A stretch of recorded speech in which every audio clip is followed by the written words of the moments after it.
So we're going to begin our discussion today with a description of this man. Can any of you guess who he is? If not, that's okay. I'll give you a little bit of background information. He was a good student at Woodrow Wilson High School in Tacoma, Washington. He was active in his local Methodist church and was actually vice president of his church's youth fellowship board. He was a Boy Scout and very well liked by his troop. He went off to college at the University of Washington, where he majored in psychology, with honors, I should add, and his professors loved him.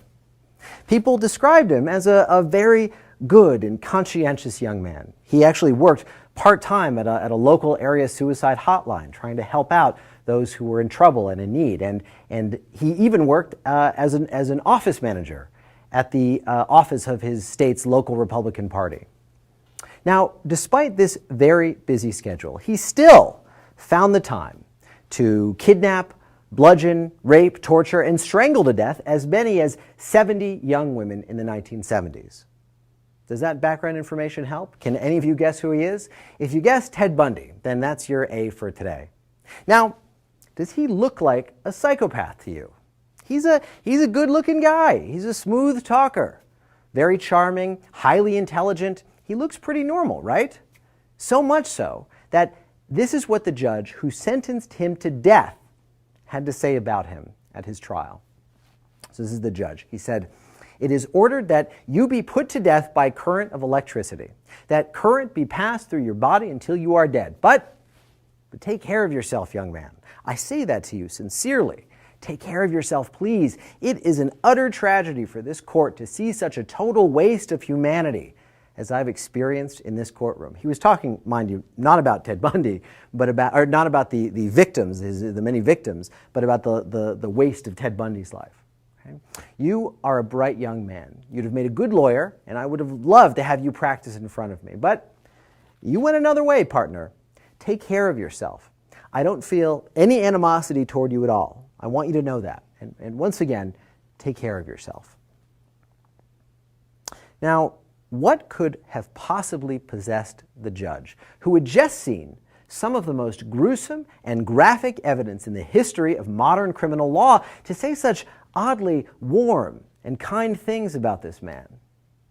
Well, Ted Bundy seems to capture perfectly the charm, the seeming normalcy, the so-called mask of sanity that hides the roiling inferno of trouble that is often lurking just underneath.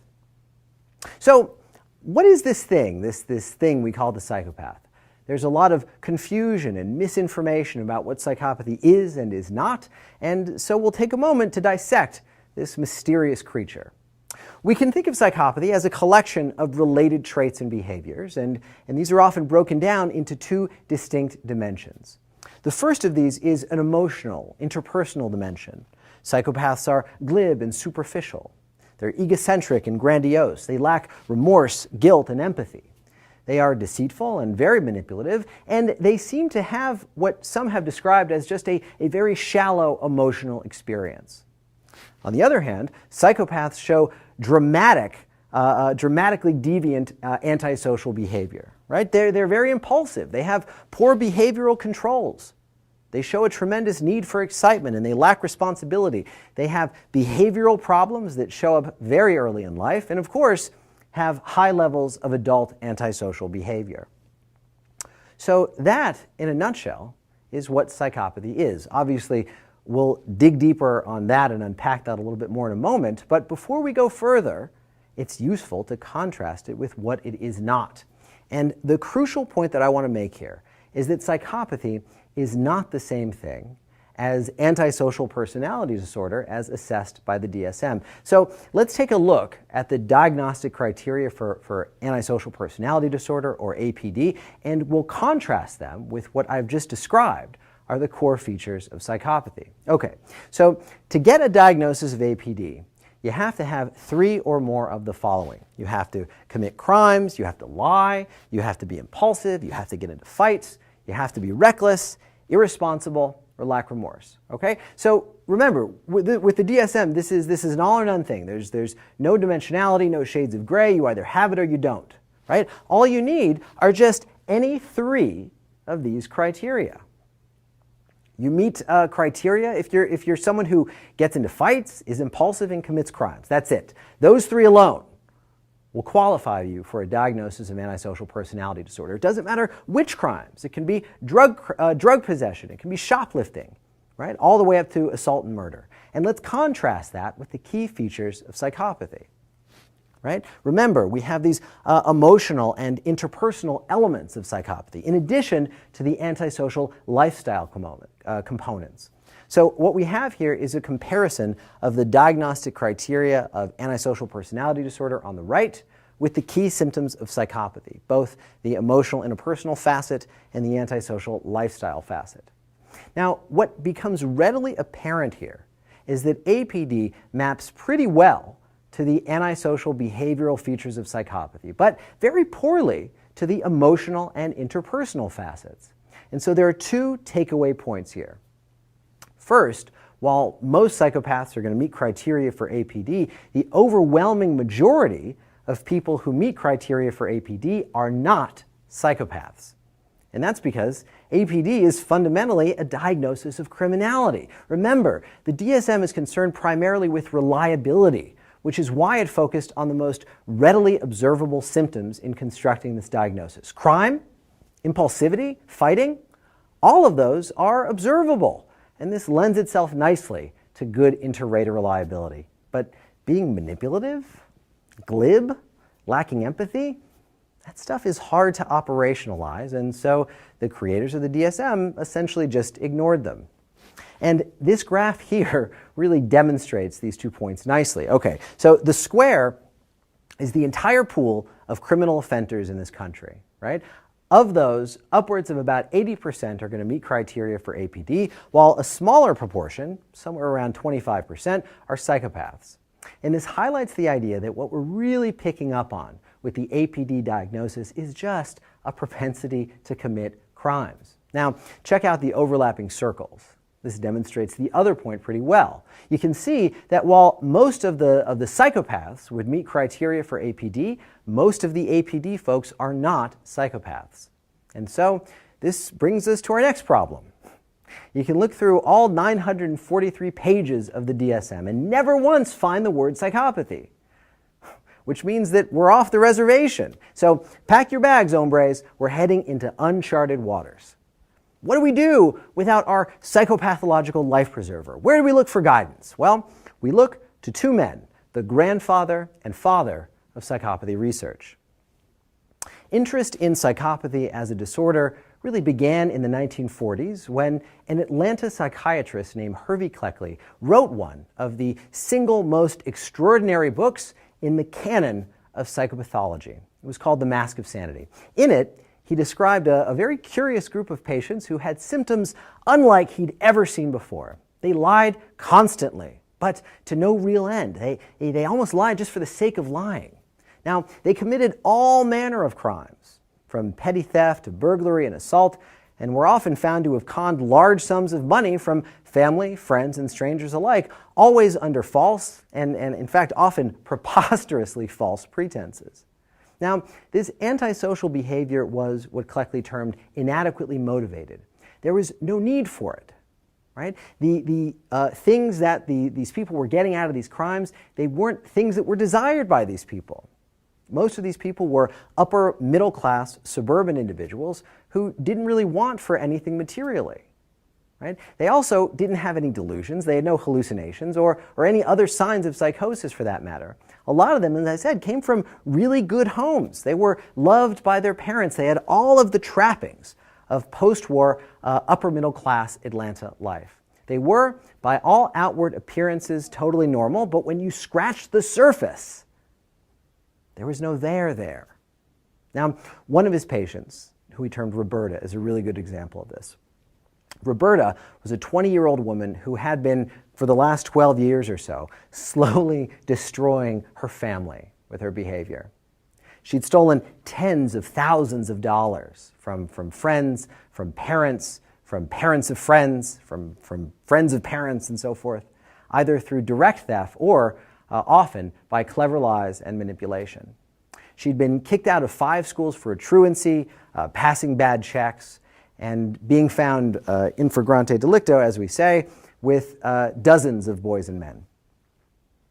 Now, she'd left home dozens of times without leaving any word, only to be found in distant cities, performing odd jobs, living with strange men, passing bad checks, and generally conning the local populace. Now, what was so striking about Roberta was not, in fact, her criminality. For Cleckley, it was something more, or really something less.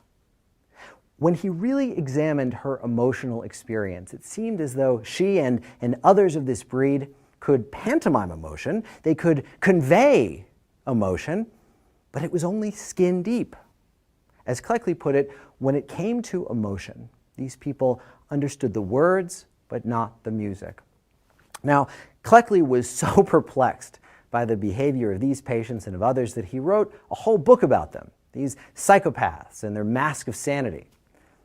But actually studying these fascinating creatures wasn't particularly easy. There was no standard diagnostic criteria, and people just sort of made things up as they went along.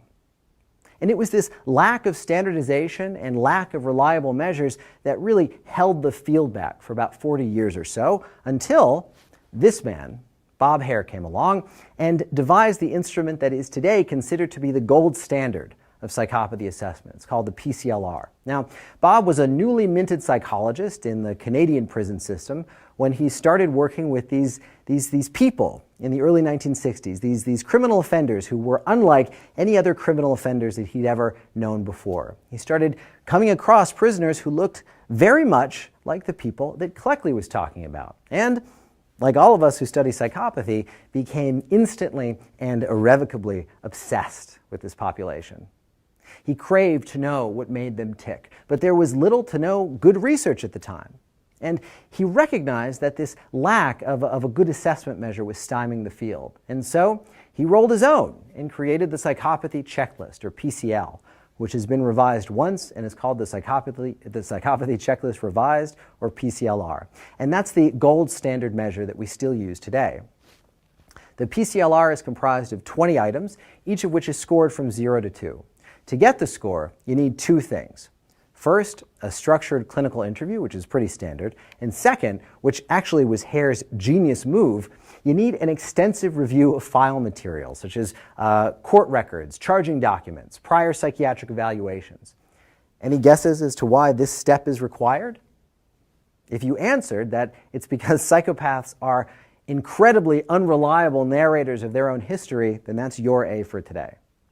Now, using a technique called factor analysis, it's been shown that these various items break out essentially into the two dimensions of psychopathy that I described earlier. Factor 1 describes the emotional and interpersonal deficits, while Factor 2 deals with the impulsive and antisocial lifestyle facets. So that's all great. Psychopathy is very interesting to me and my colleagues and friends and so forth. But actually, even if we don't care about abnormal psychology at all, there's a very good reason to learn more about psychopaths. See, the thing is, even though psychopaths are only a small minority of the population at large, we're talking about 1% or so of society, they commit much more than their fair share of society's crimes. And all of that crime is really, really costly. We're talking about hundreds of billions of dollars every single year that's removed from our economy because of this 1% of the population. Psychopaths commit crimes earlier, they commit crimes more frequently, and the crimes that they commit are more violent than non-psychopaths.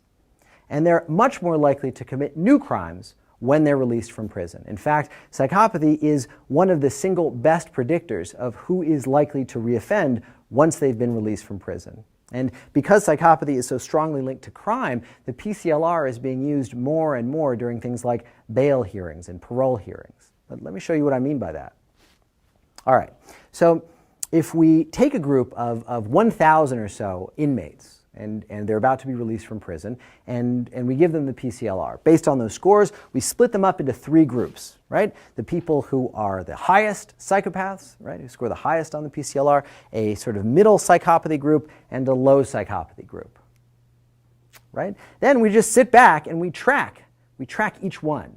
as they're released, and as they're taken back up into prison, as they're rearrested. And if we follow these groups out, some really interesting differences begin to emerge. In the low psychopathy group, you see that at the end of the year, only about 10% of them will have reoffended. Checking out the medium psychopathy group, it gets a little bit more dicey, talking maybe 30%. But if we look at the high psychopathy group, almost 60% of these charmers are back in the slammer after a year. Now, this is 20 years out.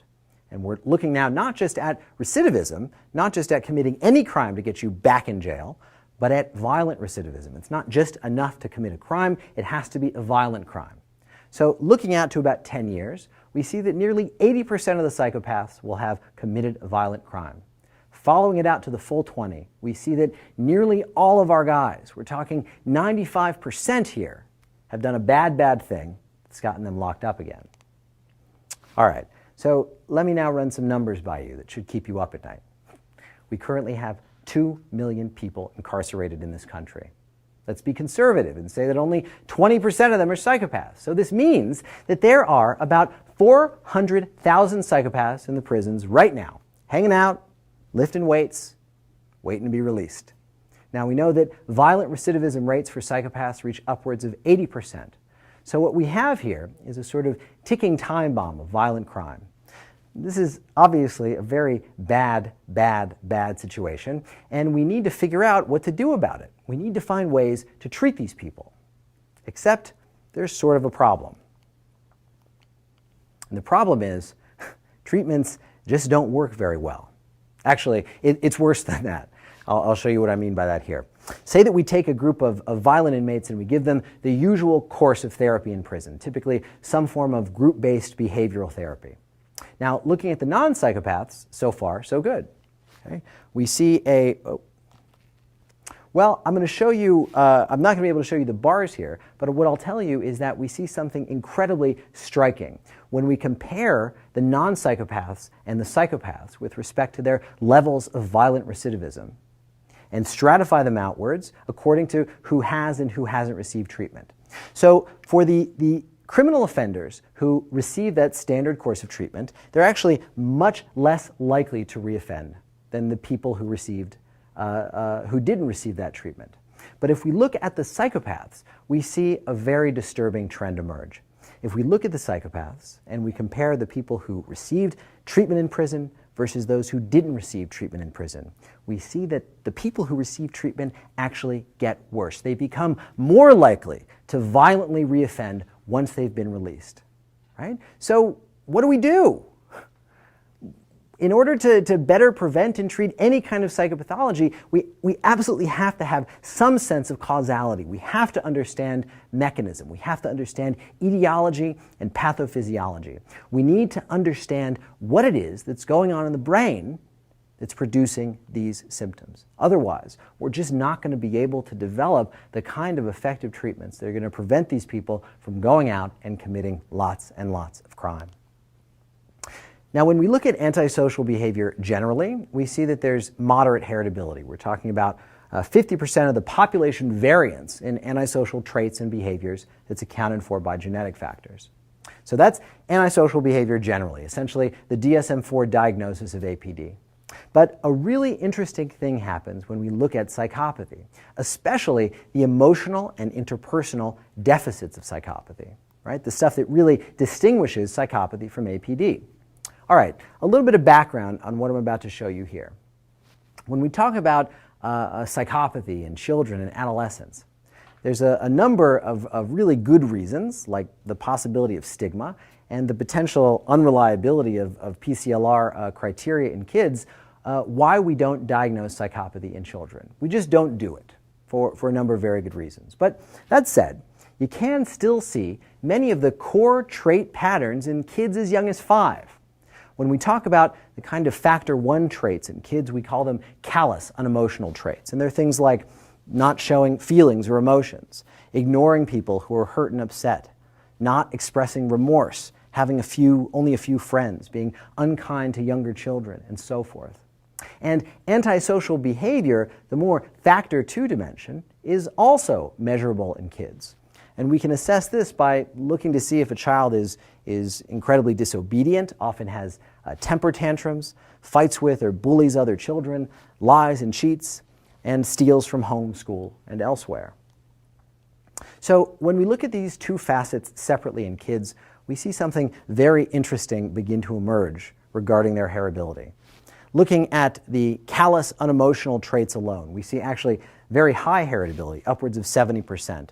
And we can compare that with the heritability of the antisocial behavior, which is pretty low. But when we look at the kids who have both, when we look at the kids who seem to provide a best match to our idea of the adult psychopath, the kids who have both callous and unemotional responses to others, and who show high levels of antisocial behavior, we get a heritability estimate of greater than 80%.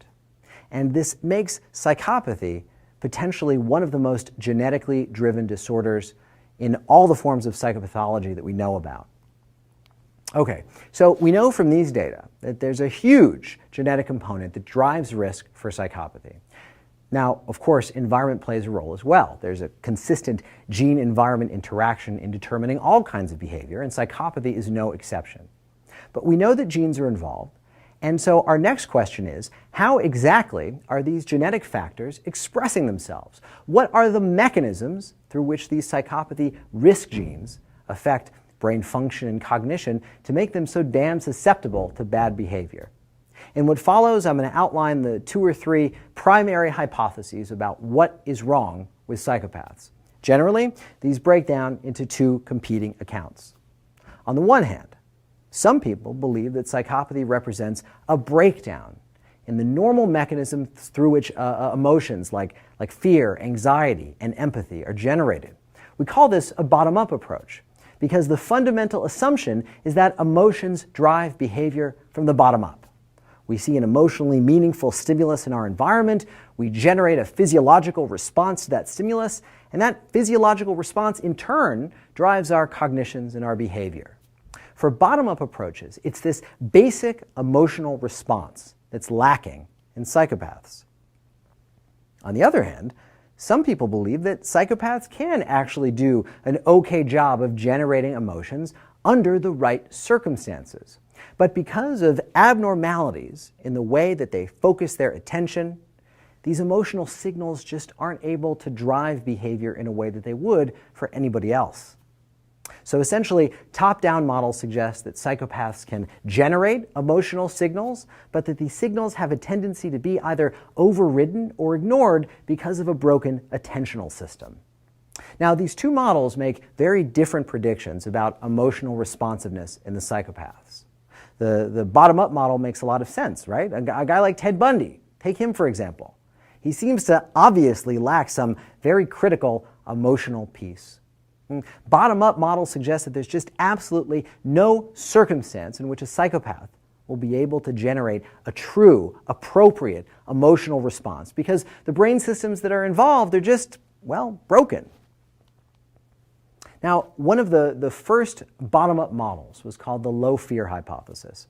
As the name would imply, it suggests that psychopaths have a specific deficit in generating appropriate fear responses.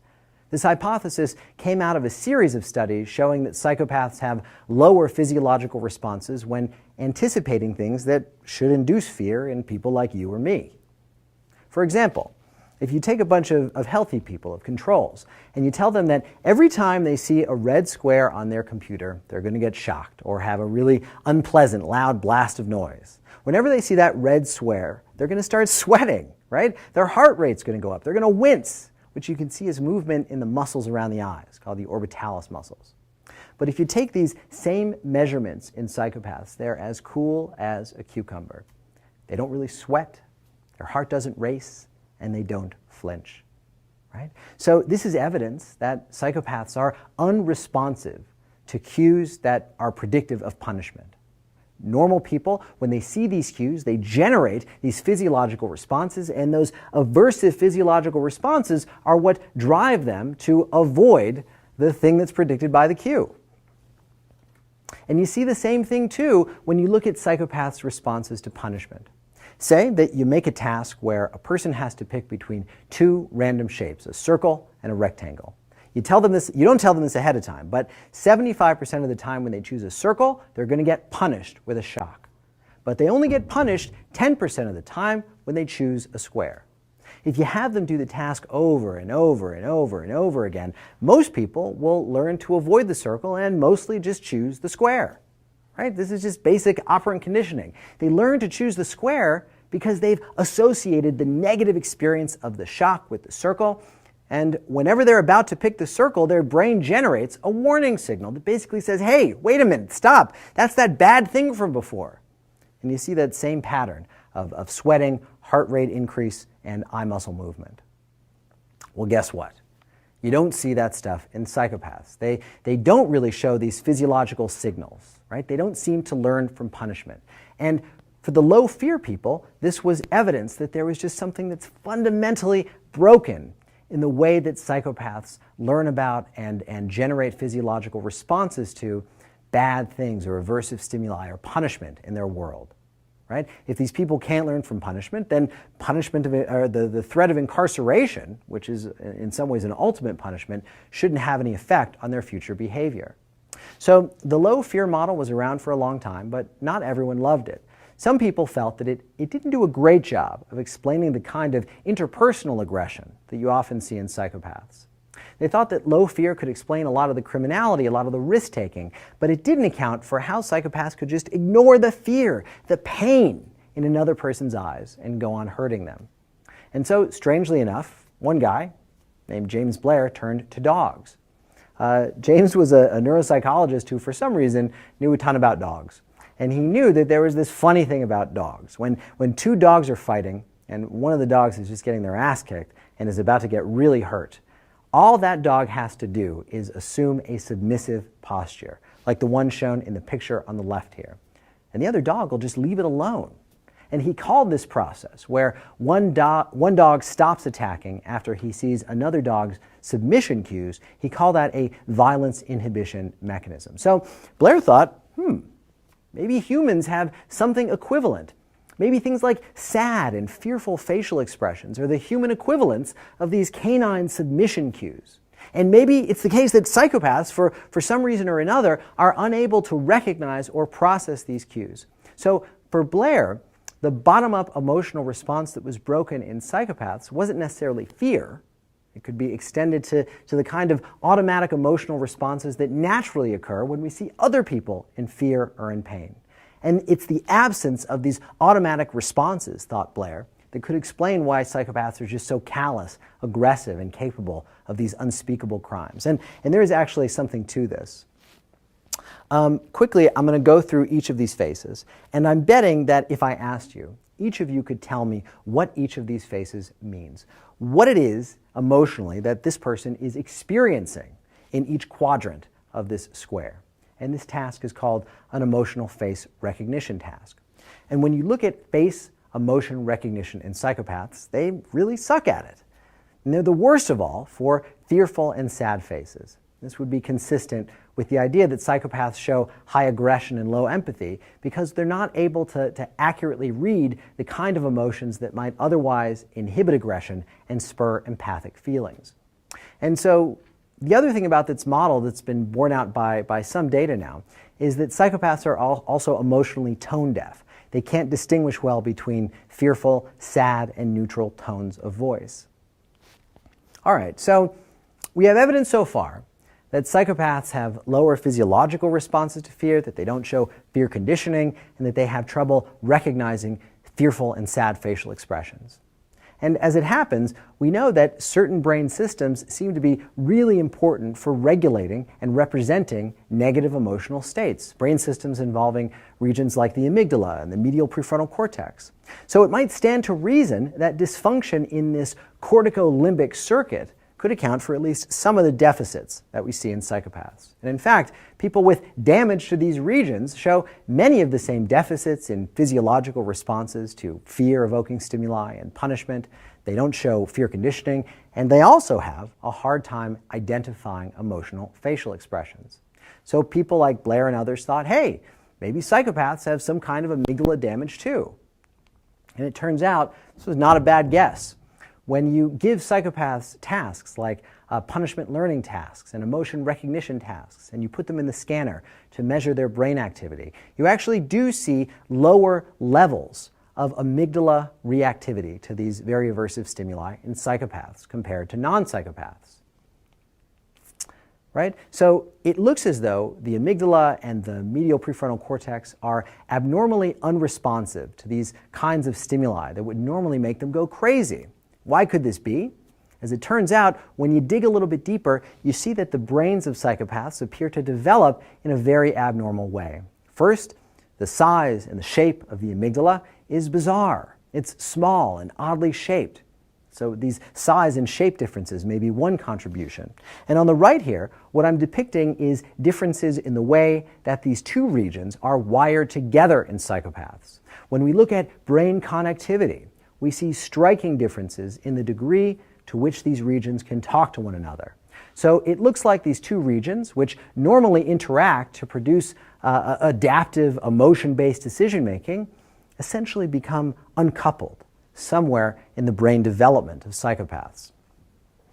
Right? These regions, I should say, also come up during moral decision-making tasks, tasks where people are asked to judge whether it's morally permissible to sacrifice one life to save fives and so forth. Psychopaths have no problems making purely by-the-numbers rational decisions during these tasks, and they show changes in this same cortical limbic circuit that would be indicative of hyper-responsiveness to the same kind of emotional cues that would normally make people decide that, no, it was not morally acceptable to kill one person to save five others.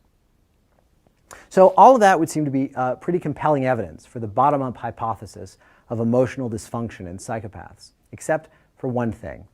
In some circumstances, psychopaths do appear able to experience emotions just like anybody else. This was a tricky thing to find, but a few decades ago, an investigator by the name of Joe Newman started to see some very interesting and complicated alterations in the way that psychopaths pay attention to their world. And he first showed this using a very simple but elegant task that involved a rigged deck of cards.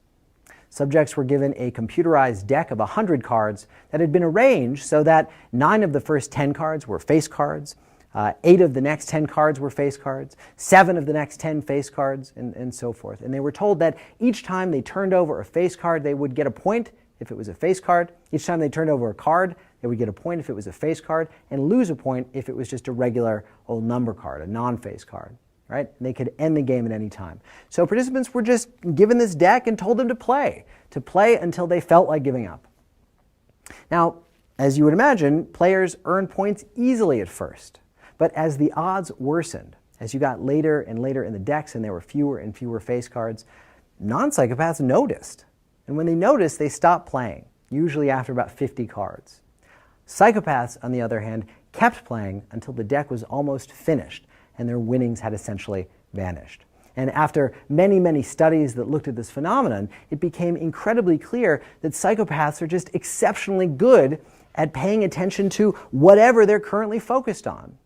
Right? With the card task, once they were focused on winning money, any new information that came after that, like the increasing cost of trying to win money, information from increasing losses and things like that, was just gated out of awareness. They seem to have this incredible selective attention so that once they're focused on something, they just can't pay attention to anything else. And you see this in classic cognitive tasks like the attentional blink, which is what I'm showing right here. In the blink task, people are asked to pay attention to targets in a rapid stream of visual stimuli. Right? Most people will ignore this second target, this T2, if it's presented too quickly after the first, even if they're asked to pay attention to that second stimulus. That is, they blink after the first stimulus, and the second stimulus, information about that second stimulus, just doesn't get into awareness. But not so with psychopaths. If they're asked to pay attention to that second stimulus, that T2, they're incredibly good at detecting it. Once that's their goal, once they're locked in, they just do not see anything else. Nothing can distract them from that. And so, according to these top-down theories of emotion deficits in psychopaths, their apparent inability to respond to emotional information is actually the result of this attentional quirk. They don't take in new information when their attention is otherwise engaged. As I said previously, there's prior research that suggests that psychopaths are just unreactive, right? Their palms don't sweat when they're exposed to threats of shock or bad odors or things like that. But Joe Newman has shown that psychopaths do actually have normal responses, physiological responses, automatic responses to very unpleasant things, like the threat of a shock, right? They have totally normal responses, except when they're asked to pay attention to something else, and that's what we see here, right? When they're asked to pay attention to something that signals that they might get shocked, their responses are indistinguishable from people without psychopathy. And that's what you see on the left side here. When the threat of shock is the focus of their attention, they respond completely normally. But when they're asked to turn their attention elsewhere, that's where you see the emotion deficit. So I'll leave you today with the idea that we're still trying to understand what it is about the brains and minds of psychopaths that enable them to do such terrible things. But one thing we know is that easy answers, like they have a broken amygdala, like they're just cold-blooded, like they're completely incapable of generating emotional responses, those easy answers are unlikely to get us to the place that we need to be in order to develop new and effective treatments. Thanks so much for your time.